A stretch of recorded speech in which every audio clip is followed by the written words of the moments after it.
change this to my public key, which by some weird reason is just the same thing with the 5 at the end, and I want to make sure that that's the case, and I want to change the blockchain so that it actually gets represented into my wallet, then you'll see that the message signature is completely different. The message signature is completely different from the original, which essentially alerts the entire blockchain, because it's built as a block and a chain. So it's chained up to all the information from previous blocks. So anything that gets changed inside of this infrastructure gets alerted immediately. And anything that happens inside of it will be, if it gets hacked, which is very, very unlikely, then what happens is the block gets defaulted from the blockchain, and all the parts that are being hacked essentially will not work, because they will not be recognized by the blockchain anymore, because they have different hash, they have different signatures which do not match specifically the ones that are connected to the other blocks. Okay, so if you look at the blockchain from top to bottom, what you have is actually that it's not just one blockchain, just like that here, which is consisting of a series of blocks containing a block number and nonce and a timestamp. It doesn't show it here, but then it also contains the set of transactions that are inside of that block. So if we remember that thing here, we could see that the block here was containing the previous hash, the timestamp, the nonce, and the TX root. By TX root we mean the transactions root, which uses a particular data a particular data shape, which is called a Merkle tree root, which is used because it's much easier to search for data inside of it. But that's another topic, and otherwise I'll be talking too much. But inside of that block, you've got also the transactions, and all of them together, and they need to match. All of them need to match. All the signatures need to match, because they will feed inside of the cryptographic function, which defines the block itself. That's why it's really important. So if we look again, where is it? I don't need this. If you look again at this is how a blockchain looks. This is how the Bitcoin blockchain looks. If you look at blockchain peer A, okay, what you've got, don't worry about peer A for now, just think of that as if it was a blockchain. You've got block 1, block 2, block 3, block 4, and block 5. You've got all the transactions inside of each block. They are all different because they change over time. And we got people coming in, by the way, but they cannot join. Let me check 1 second. Why they cannot join? Oh, I know why. Because we are doing a live in the wrong one. We need to move. Okay, let's move to fin. That's okay. I'm still recording a live. It's all good. Well, we need to move to FinTech Talks. Okay, can you move the same live that we started already, or do you have to start another one? No, we can. We're gonna keep it running, and we're gonna just move the room. Yeah. So okay, let's move the room now.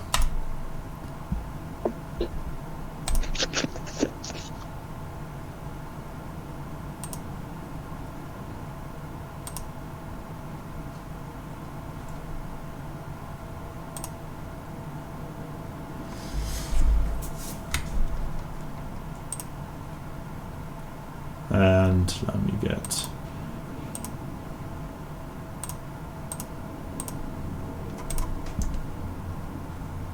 All right. There we go. Now I can see you and probably hear you as well, yeah. Okay. Nice to see you, Gianlu. And we have Frank in as well, which is great. And so... Always me. Oh, John, sorry, we were in the wrong place. No, I saw because I went to the Twitch and you were like just you guys. So I was like, all right. Yeah, we were in the admin one, so that doesn't have the permissions to other people. That sucked. We were still in the test one. We wanted to keep the information for us. Clever. Makes sense. Okay, so let me check my screen share. If everything works. Yes, good. Let's see, I need to also do this. And I need to do this, and then I have to this guy here. And change.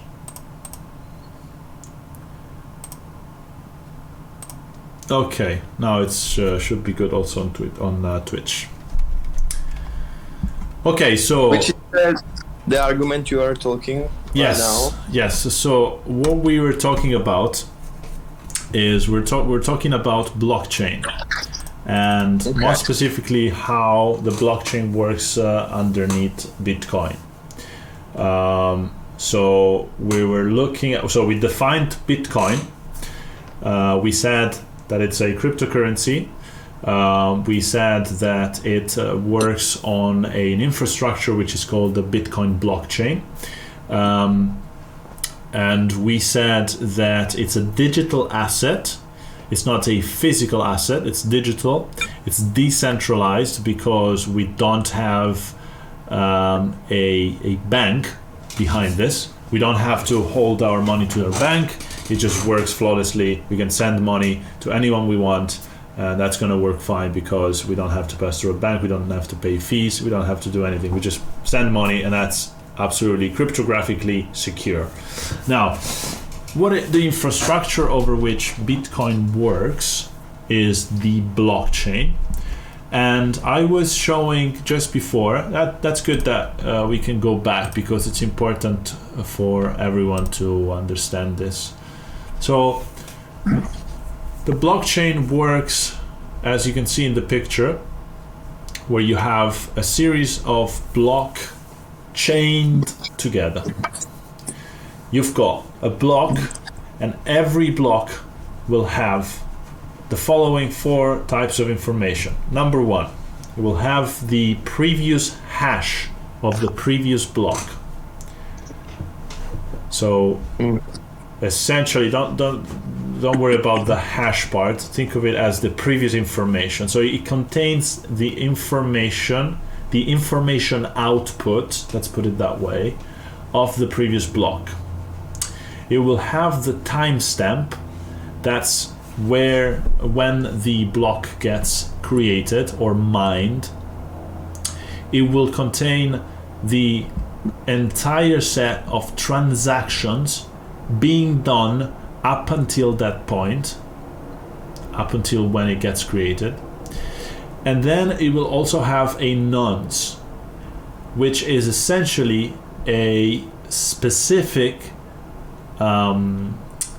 fixed length value that distinguishes it from all of the other blocks. So each block will have its own nonce, and it will be always different from the others. Now, that's essentially how it looks. So you can see that if you wanted to look at the blockchain physically, what you would see is something like this. You would see a set of blocks. This is a blockchain of 5 blocks, for example, whereas in the original blockchain we've got more than 7,000. So this blockchain will have the first block, which is called the Genesis block. It's got the number of the block, the nonce, which is a fixed length character set. In this case, it's just numbers for making it easy. We've got the transactions inside the block, and we've got the previous information. But because this is the Genesis block, that's just a set of zeros in this case. And then it will have the hash. The hash contains the information of the block. So how it works is when I click on mine, what happens is I am trying to guess, as we were showing before, I'm trying to guess the input of the hash function that generates this output here. So we were looking at it before, briefly to get back onto it. When we mine Bitcoins, what we do is we essentially get a computer to decode and try out every possible combinations of characters that, if inserted into a specific hash function, will generate the this fixed length value. Now, I already explained most of it, but what we need to know is in small worlds is that there is a hash generating function called SHA-256. This SHA-256 is a really complex hashing function that essentially gets any input. It can be anything. It can be a set of characters, it can be a set of numbers, it can be both, whatever you want. It gets an input, and what it does, it gets an input and it does stuff to it, really complex stuff, and at the end it just outputs a nonce or a hash of 256 character lengths. So it's a really it's a 64 256 bit long output, which is equivalent to 64 characters. Why? Because one car is equal to 4 bits in the digital world. Okay. So no matter what you put inside, if you put 1,000 characters, if you put 2,000 characters, if you put 500 million characters, it will always output 64 characters. And these 64 characters are always fixed. They're not going to be 65. They're always going to be 64, and the output is always going to be different. If you get any input inside of that function and you change it slightly, the output of that function will be completely different. So this is an example. I've got a private key and a public key. So what I have to do is I want to guess the public key. That's my fixed length output, and I can do that. Actually, it's here. I can create a message signature by inserting anything I want inside of these two fields. So if I sign it now, it gives me this output. If I change slightly this by adding a 2 here, or just changing that last one to a 2, and I sign, you'll see that the message signature will be completely different. Let's have a look. You see? Just changed. Mm-hmm. So, okay, so without getting too complex on this, the idea is that even if I put, say, and then I copy this, whatever I've got here, and I paste it multiple times, and I sign this again, the hash function, the SHA-256 function, so this guy here, this is my input, this is my function. When I click sign, it generates the output, and what I get is a completely different output, but it's fixed. It's always 64 characters. So that's a really important thing. And that's good. What's behind of mining in the blockchain. Mining is like minting.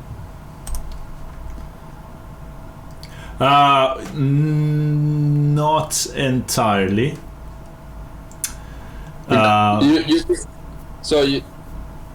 What? For example, so you buy a Bitcoin or you sell a Bitcoin. So this transaction is called mining in the back end of the. No, so mining. So mining is essentially yes. Well, it's essentially creating a Bitcoin. So what happens is you've got this. So this is a really good website because it shows you how it works. So this is how a blockchain looks like. Okay. So essentially what you've got, don't worry about peer A here, as if it doesn't exist for now. But what you've got a series of blocks, all these green rectangular boxes. Mm-hmm. They are all connected. This is the Genesis block, number 1. You've got 1, 2, 3, 4, we've got 5 of them. Right here. And what happens is, in order to create the 5th block, for example, what I have to do is I have to mine it. And when it gets mined, I then receive the amount that of Bitcoins that contains, and I don't have to work anymore. So what happens is all of these blocks are made of the following information. You've got the block number, the nonce, the transactions made up until that point. Every time I every time I mine a new block, I also imprint inside of that block the informations on all of the transactions made up until that point, from the previous block to the next one. Everything that happens in the blockchain. And I don't understand what is that in the front end of. So what how to translate these processes into the front end, for example, as a common user of Binance or crypto.com. Yeah. So crypto, those they are companies that use the blockchain, or they use Bitcoin. So now we're inside of the blockchain, inside of Bitcoin. But we're not talking about Coinbase. We're just looking at the transactions on the network. Yeah, so we're looking at inside of the blockchain. We're looking at all the transactions in between peers. If I send you money, if I send you Bitcoin, if Frank sends me Bitcoin, if I send Bitcoin to Gianluca or to Paolo, then everything gets fixed inside of the network, and it is secure. It's never going to be changed. And the reason. Okay. Blockchain is a kind of memory, right? It's a database. It's you can think of it both ways. It's both a database and also a memory asset, because what happens is every time I need to mine a new block, I then go onto the process that I showed you before, where you have to guess the hash of that of that block. So if I change anything, say that the blockchain already exists, we are at the 4th block, we're trying to mine it, and I change a few things,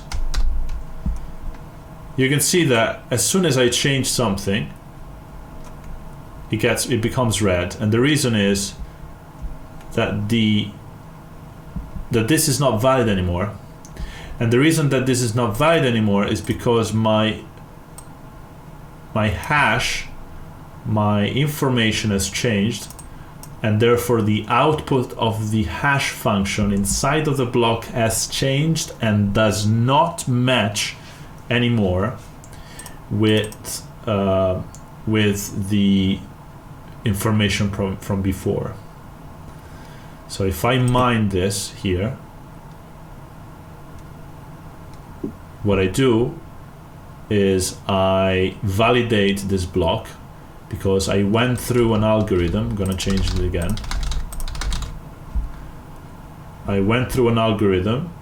I tried all possible combinations to find my input that matches with the output here, which is this one.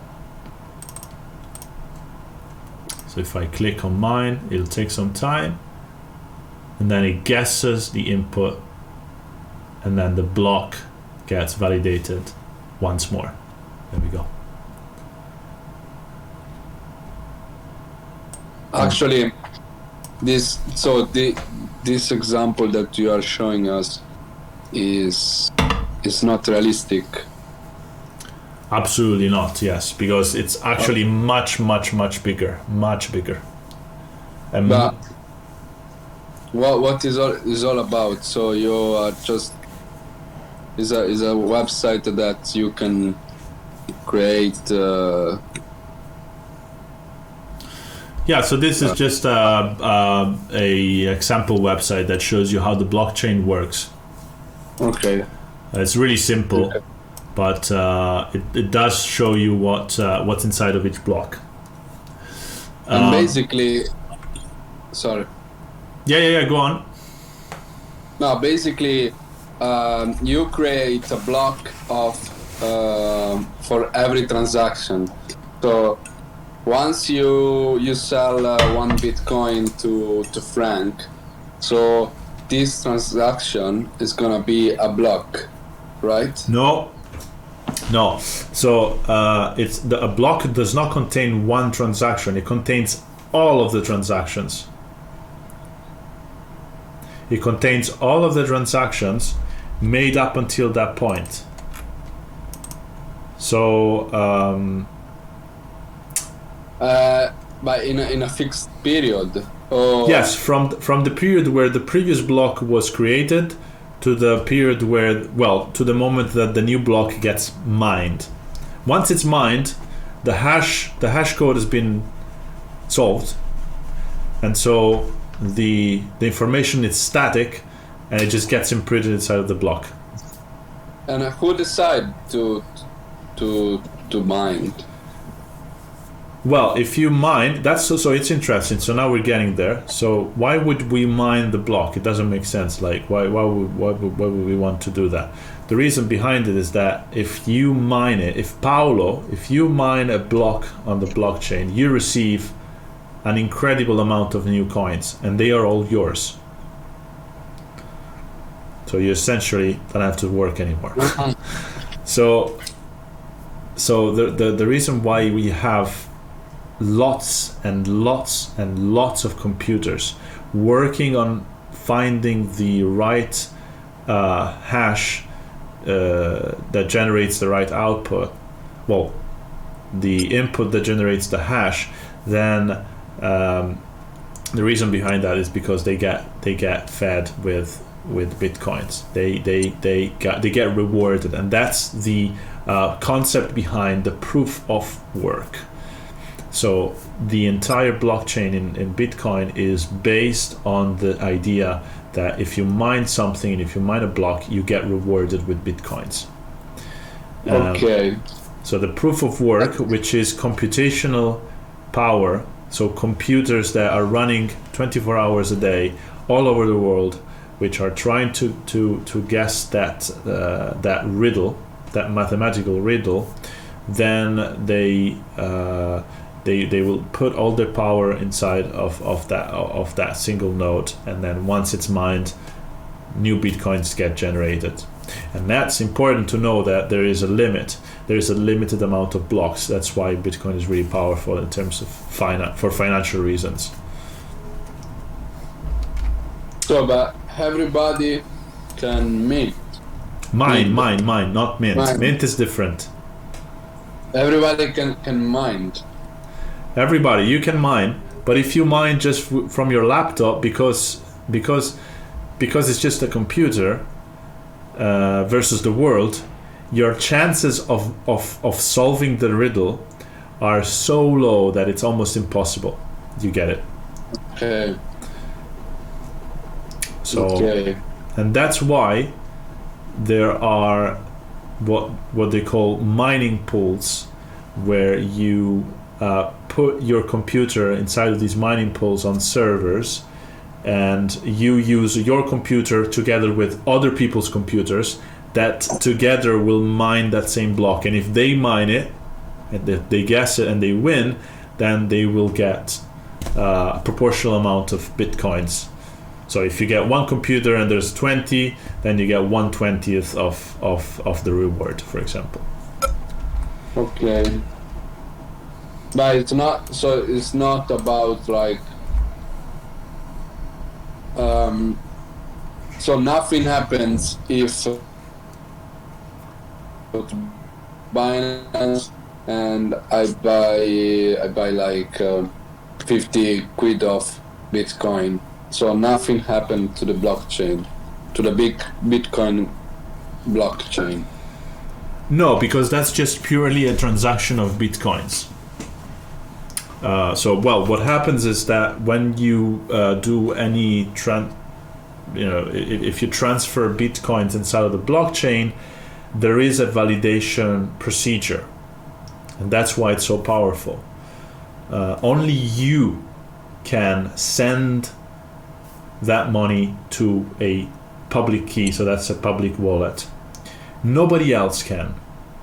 And the reason is that once you do a request to send money from your wallet to another person's wallet, you have to validate your transaction with the passphrase that you only have. And no matter what, no matter how, that's the only way that you can do it. And that's part of the procedure. If you lose your wallet and you don't remember the original passphrase to get in and to validate your transactions, you are essentially screwed. You lost all your money. There is no way that you can get them back. There is absolute no way to guess the passphrase. Well, so that's scary, but it's really, really important, because it's the reason why we call it a decentralized blockchain, because there is no bank that is more secure than this process. There is no way around trying to decrypt someone's wallet unless you have the passphrase. That's why when you have a passphrase and you have a Bitcoin wallet, you really need to stick it into your memory, otherwise you're screwed. Sorry. No, just last one. About the difference between the centralized and centralized. So actually, I have heard like in the last weekend that this guy was saying basically that the centralized mean that the whole transaction are public.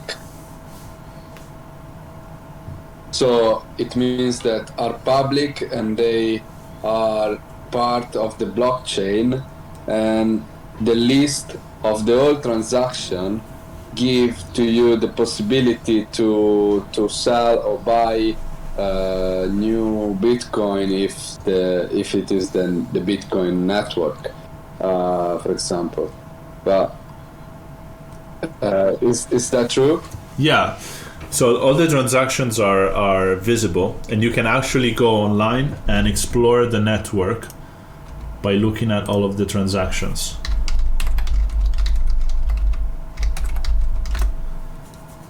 So you can get inside of the blockchain, and you can start looking at all of the transactions. For example, your latest transactions, they're just here. And these are block. So look, there's a transaction now, 68,000. I saw one for 1,200, one for $841, $6K.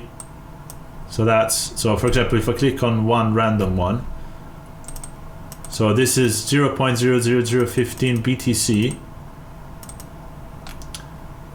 So this is the hash code. That's the validation output. this is a block. No, it's not. It's not a block. It's not a block. It's a transaction. So it's part of it's part of the blockchain. It's written inside of a block. That's true.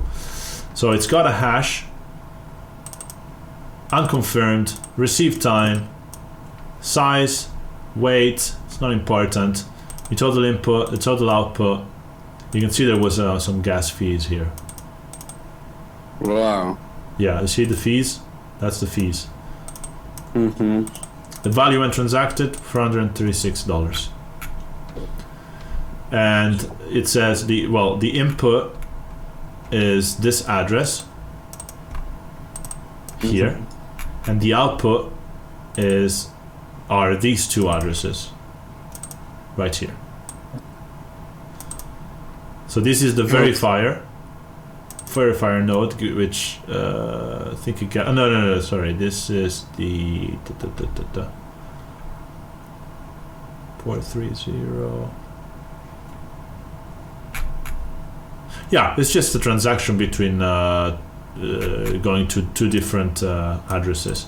This address here and this other address here.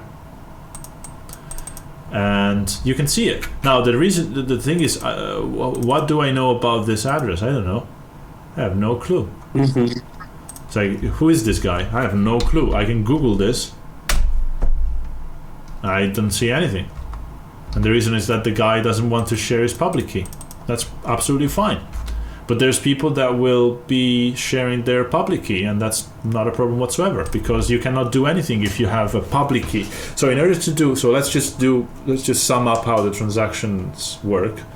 You've got a public key and a private key. The public key is what I need if I want to send money to Gianluca. If I want to send money to Gianluca, I need to have his public key. He will give it to me, and he can give it to anyone.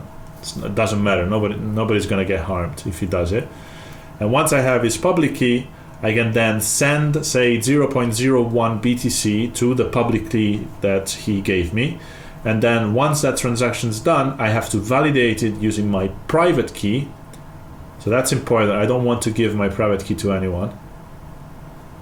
But then once that's validated, the money are gone. Some of them are gas fees, but most of them go to Gianluca's wallet.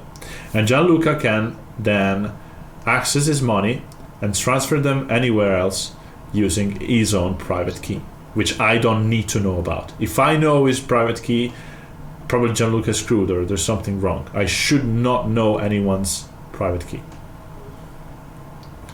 And you cannot guess. I cannot go ahead and just guess the private key of a wallet. It's impossible. Because of the hash function that I just showed you before, which I understand is a bit complex, but you get the point. It's really, really hard to do it. It's impossible.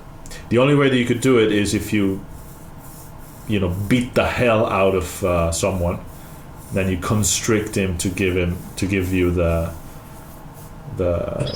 private key. Otherwise, it's impossible.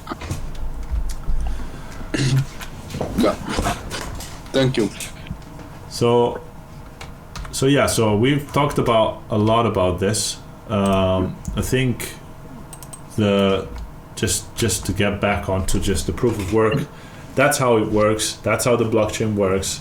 The entire infrastructure is based on proof of work, and proof of work is mining a block, guessing the passphrase, guessing the hash, guessing the input, getting the bitcoins to flow out, and validating the blockchain. And if anything happens to the blockchain, if any single bit gets changed by a hacker or whatever, the entire blockchain or the block itself gets unvalidated, and it's not worth anymore, and it's not part of the blockchain anymore because it's wrong, and it's fixed, and it cannot be different.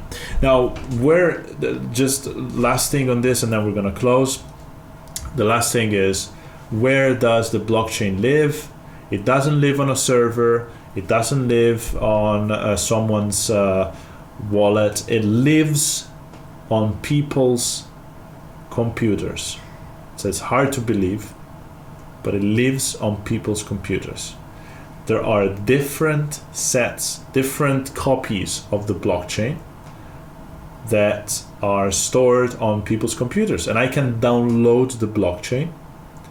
It's probably heavy. It's probably going to be around 150 gigabytes of data, but I can download it. And if it needs to get validated, because every transaction needs to be validated, and people contribute to the blockchain by hosting the blockchain itself, downloading it, and validating transactions, and every time anything happens, the blockchain gets updated by all of these transactions. So it's not only one blockchain that lives somewhere. It's a blockchain. It's a pack of code that exists, and it's contributed. It's open source. It's used by anyone, and anyone can download it and can try to change it. But if you try to change it, it's not going to be validated anymore because it doesn't replicate the others' blockchains. So that's pretty much what proof of work does. And I'm going to stop talking about this. What we're going to do is, I wanted to just close on a few things, but realized it's a long topic. I wanted to talk about how does this apply to NFTs, and then after that we can have a look. Actually, let's do it now. Let's have a look at a few important but quite interesting news about the blockchain and Bitcoin and everything crypto. And then we're going to talk about NFTs and how do they coexist, and they are important with respect to the blockchain. So, number one new, and I'm going to have the help of Frank because my voice is slightly going numb now. We've got Russia may use cryptocurrency to evade sanctions. What do you think? I think that's good. That makes a lot of money enter into the blockchain, so the price can go up. But is a good thing for them because they cannot be they cannot be stopped. So there are no way to put sanction in that, I guess. That's the thing, right? Because the fact that the blockchain lives on its own means that nobody can really check anything that is coming in, it's coming out, because I can just not pop, as we saw, you can just have a wallet that nobody knows who it is of, and you can just do any transactions and nobody will know anything, and you cannot stop it, you cannot put regulations on it. So Russia has a little time to think, blah blah blah, and sanctions practice of Washington law firm Ferrari and Associates. It would be naive to think that they haven't gamed out. Russia may be preparing to skirt economic sanctions by using cryptocurrencies that would allow Russian entities to circumvent monitoring by the banking system. If Russians, if Russians want to sell gas to northern Italians, to people in Venice, whatever, and people in Venice are like, I need gas, man, and I don't know, I want to pay the lower priced one from Russia, but fucking war, is on, and now it costs a fuck ton of money because I have to pay tariffs on it. So the Russians are like, you know what? We can sell it to you, but you don't have to pay tariffs. You don't have to pay sanctions, anything, because we can drop the prices, and the reason is you can pay me in bitcoins. These are not traceable. They don't pass through the regulators, so I can send you the gas, and I'll be fine. And that's what happens. Yeah, especially because Bitcoin is not considered a real currency, so it's something that they can really do. Yeah, and that's why it says circumventing the US dollar, skirting the banking system. So, obviously, sanctions pass through banks, and if banks do not exist, how do you do it? You cannot. So that's what the Russians might be doing, and that's what happened. The price of Bitcoin in the last few months, if you've seen, it's been going up. That's also why, because big investors are starting to use it as a way, especially Russian investors, are now using it as a store of value against inflation, and also as a way to get paid. So Bitcoins are flowing, and people are investing in Bitcoin. Goldman Sachs makes the first OTC Bitcoin trade. What that means is, well, Goldman Sachs, hopefully everyone knows what it is. It's a huge hedge fund, one of the biggest investment banks in the world, probably the big one, the biggest one, with the largest assets under management. And if these guys are executing a first over-the-counter crypto trade, that means over-the-counter means there's no regulations. So if these guys are doing it, it's a huge thing. It means that crypto are really, really coming up. So key takeaways: Goldman executed the first Bitcoin OTC trade, marking further institutional adoption of cryptocurrencies. The non-deliverable option facilitates by Goldman trading partner Galaxy will settle as cash at maturity. Bitcoin has been seen as an inflation hedge. Goldman's first BTC OTC trade comes as inflation is peaking worldwide. So these guys want to store part of their assets inside of Bitcoins. That's such a smart move at this point, because we've got inflation that's spiking up, Bitcoin is going up. So it's just the best way. So that's also why Bitcoin's price are going up. It's not because of retail traders like us. Nobody cares about us. They want to see the big investors flowing in. Crypto.com unveiled as FIFA World Cup Qatar 2022 official sponsor.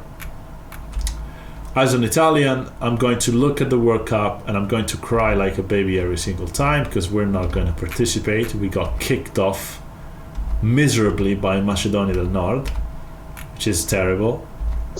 But this tells you a lot. So these guys, Crypto.com, one of the biggest crypto exchanges, probably the biggest crypto exchange in the world, possibly even before Binance, is sponsoring the World I guess Cup. It's the second, I guess. Yeah, Yeah, I don't think they gave it to Binance because they had some troublesome issues with regulations and stuff. So crypto is more regulated.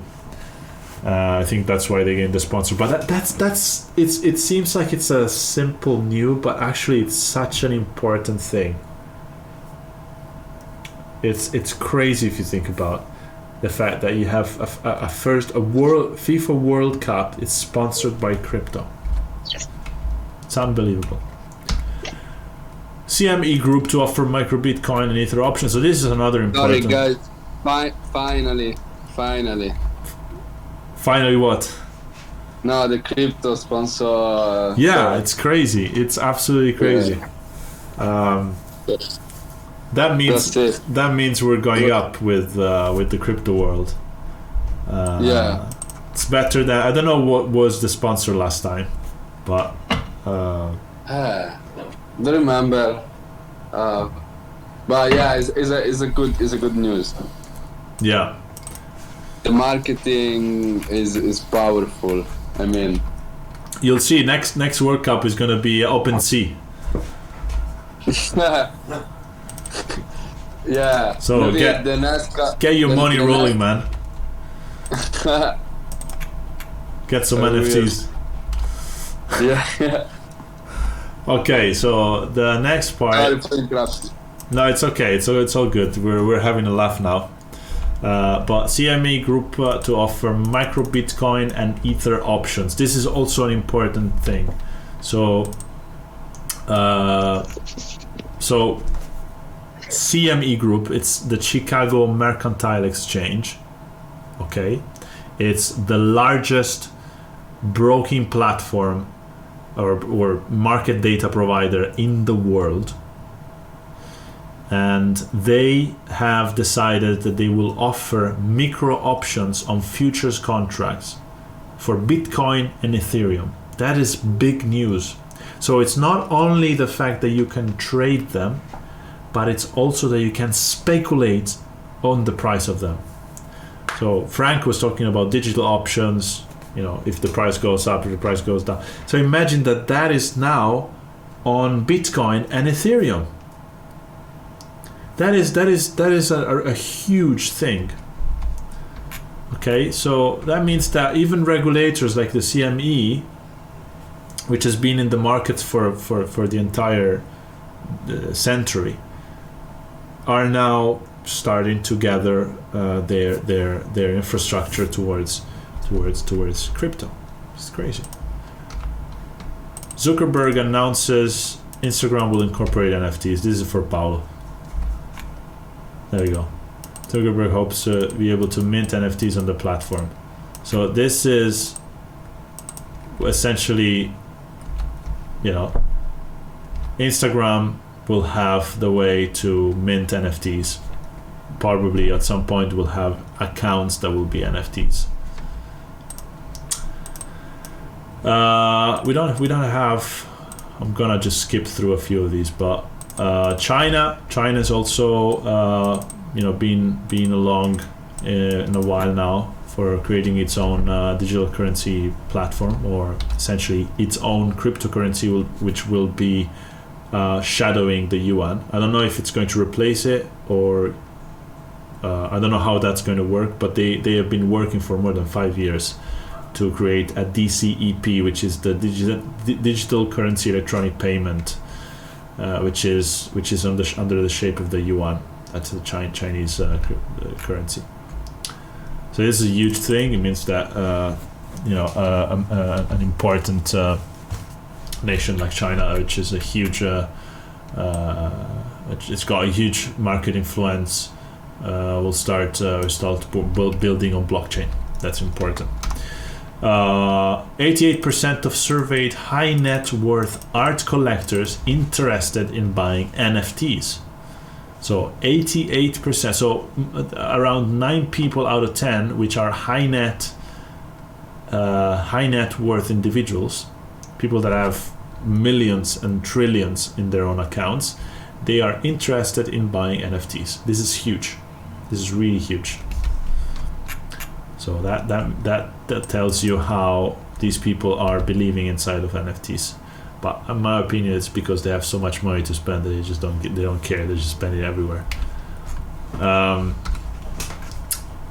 Okay, this is an interesting one. Probably Frank will comment on this. What have you got on this one? Essentially, Anchor Protocol is not going to pay that beautiful 20% APY anymore.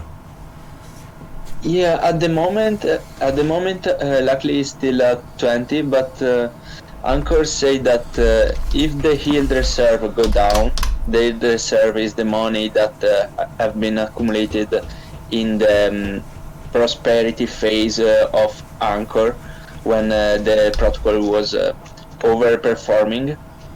When this yield reserve decrease under a certain level, they offer to drop the APY, if I'm not wrong, just 1.5% at a time. Yes, 1.5%, yes, I can see. Correct. And they should do that for a month until the yield reserve start to increase.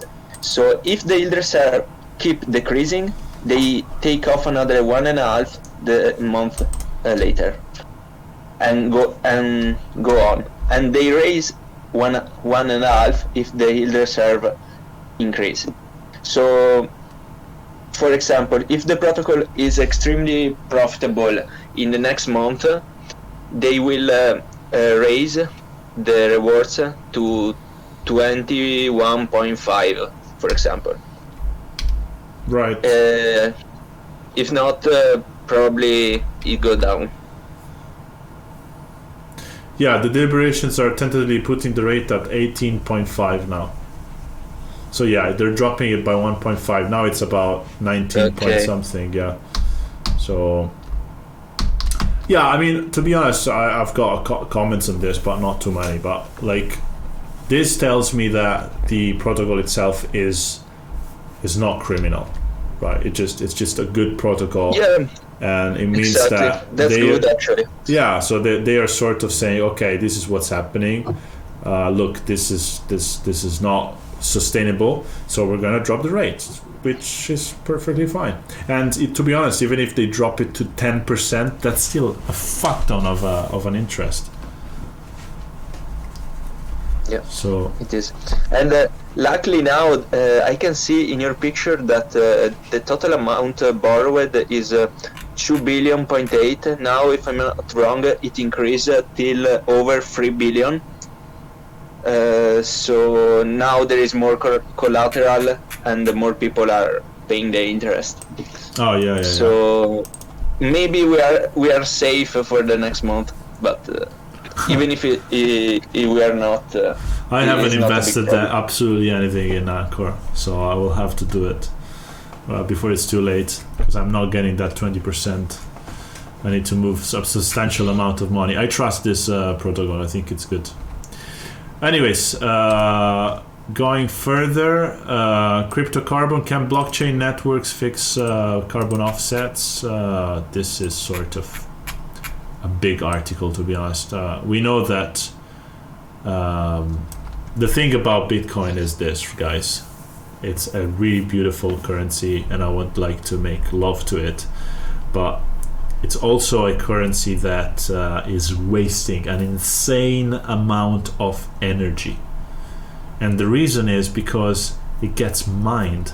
So people from all over the world build crypto farms that they stake at places. They use lots of energy just to mine that Bitcoin block and then get the reward. So it's lots of power consumption. It's a lot of waste. And so obviously the environmentalists, people that care about the environment, which I am part of, I sort of care about the environment in a certain sense, would argue that that's really bad. You would argue that, you know, like I went to a meetup and a guy said, oh, but also banks use a lot of energy. Yes, but they don't use, you know, crypto farms to mine Bitcoins. It's not the same thing. So that's the bad side of Bitcoin, aside from other bad sides, which I'm not going to talk about because you don't want to hear them. It's terrible. Inside the Ukrainian crypto startup waging cyber war on Russia. Yeah, I'm not going to look into this, but you obviously have lots of Ukraine companies coming up that are based on Bitcoins and are based on donations at the moment, because war also increases, luckily enough, donations towards the country. And there's hackers that essentially are trying to cyber war Russia. I'm not gonna go into this. This is another talk. We can talk about this too much. There's too much to say about war, so another time. Russia considers accepting Bitcoin for oil and gas. So we looked at it just before. We said, yeah. So, you know, that's what they do. But what they did also is they freezed the not only the bank accounts from Russians, but they also freezed the Bitcoin transactions. They do not allow, because what happened is they opened bank regulators to use Bitcoins in their banks as form of transactions, and then those same banks got the wallets and then they freezed their their transactions. That was such a smart, sly move from Russians. They're like, oh, we're ahead of everyone. We're opening all our banks so to get bitcoins and make it easier for users. And then once the war hits, which was just the next year, guess what happens? They freeze all the wallets. So, it's really sly move. But they also, of course, they allow regulators to get paid in cryptocurrencies now. Terra Luna reaches new all-time high amid Bitcoin buying spree. So, yeah, Terra is just going up. I'm not sure why it's going up, to be honest. I don't know much more about Terra. Maybe Frank will know more, but I don't follow the protocol too much. Frank, do you wanna say anything about that? Actually, I don't know that much. I just reached the project and that's it. So yeah, I mean, it's worth just investigate and sort of get familiar with this, because I think it's going to grow even more. But at this stage, I need to know what is about this project that makes it worth looking at. The fact that it stakes, probably, and less gas fees. But even Cardano was the same, and now it's dropping. So I don't know. Let's see. Florida governor says that they will accept bitcoins. So that's great. That's another one of the regulators that, in a Western country that allows bitcoins to be used for taxes, which is absolutely incredible. I think it's a really good news. It means that regulators not only for transactions between vendors and companies and huge investors, but also for people that want to pay taxes using Bitcoin. That's fantastic. And that's pretty much that. So I think I'm going to stop sharing my screen, and I will possibly recap on what we've done, and possibly just have an idea on what we're going to do next time. So what we've done today was we talked about blockchain, we talked about Bitcoin and how Bitcoin works and what it actually is underneath the surface. We talked about the hash functions. We talked about how hashing functions work and why people want to mine Bitcoins. We talked about the security of the Bitcoin blockchain and why it cannot break. We didn't look too much in depth into it. We might be doing that one more time, but I think we got quite a good set of tools to understand this a bit better. And I think generally speaking, we might be starting to really understand this a bit more. And once we do, we then can, once you understand the Bitcoin blockchain, you do understand everything else much easier, especially if you understand the proof of work and the cryptographic hash function, so the underlying basis over which the Bitcoin blockchain works. Everything else will sound much easier. And then possibly next time we might be talking about the proof of stake and the differences between proof of work and proof of stake, which are a completely different thing. Just remember that proof of work is just mining. That's what it is. It's validation and the cryptographic hash function, which is the SHA-256. That's the most powerful cryptographic hash function ever existed, at least for now. I think there might be even more complicated ones, but that's the one that Bitcoin uses. So that's pretty much that. And if you want, I think we're running a bit out of time. I think I'm going to close it. But if anyone wants to discuss anything else, NFTs, any questions related to anything else, then I'd be happy to do that. But in a bit, we're going to close.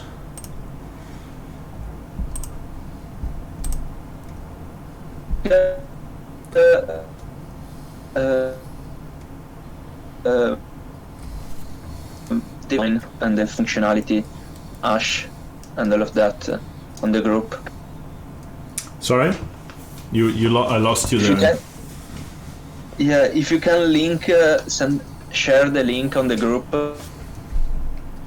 about the hash functionality and how that work, if there is one, I don't know. Yeah, what I can do is I can send the video that helped me to understand it, and I can send it to the group in the Discord group, and you can check it out, and you'll definitely understand, because it's really, really good. It shows you how there's two videos. One of them is this guy that shows how the cryptographic hash function works underneath the surface. It shows you all the steps, because you can read the steps and you understand them, but if you look at what's happening to the characters, it's insane. You really understand what's going on. So you got like a series of characters, and then they pass through the function, and then they get swapped to the right, then swapped to the left, then rotated, then added one, then fixed, then rotated vertically. Lots of things happen. So I'll share that video, and then the other video that I'll share is the one about, well, I'll share you the blockchain example website, which will allow you to toggle around and see how it works. So yeah, for sure.